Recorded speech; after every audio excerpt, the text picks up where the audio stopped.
সাঁজোয়া যান, ট্যাঙ্ক ও বিশেষ বাহিনীর সমন্বয়ে চলছে মহড়া। ট্যাঙ্ক ফায়ারিং, নদী পারাপার, র্যাপেলিং ও আক্রমণাত্মক কর্মকাণ্ডের মধ্য দিয়ে সামরিক সক্ষমতা প্রদর্শনের চেষ্টা ছিল স্পষ্ট।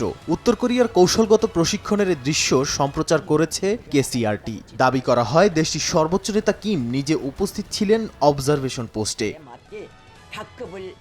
এই মহড়ার মধ্য দিয়ে কিমের কণ্ঠে ফের শোনা গেল যুদ্ধ প্রস্তুতির হুঙ্কার। রাষ্ট্রীয় টেলিভিশনে সম্প্রচারিত খবরে জানানো হয়, বর্তমান পরিস্থিতিতে বিপ্লবী বাহিনীর সবচেয়ে গুরুত্বপূর্ণ দায়িত্ব হল যুদ্ধের জন্য পূর্ণ প্রস্তুতি সম্পন্ন করা।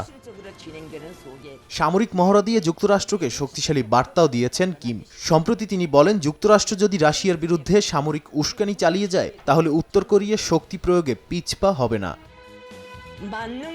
বিশ্লেষকদের মতে, যুক্তরাষ্ট্র দক্ষিণ কোরিয়াকে সতর্ক বার্তা দেওয়ার পাশাপাশি রাশিয়ার সঙ্গে ক্রমবর্ধমান সামরিক ঐক্যের ইঙ্গিত দিতেই এ মহড়া। ওয়াশিংটনের দৃষ্টিতে এটি বাড়তি উত্তেজনার ইন্ধন, বিশেষ করে ইউক্রেন যুদ্ধ ও ইন্দো প্যাসিফিক নিরাপত্তা জোটের প্রেক্ষাপটে।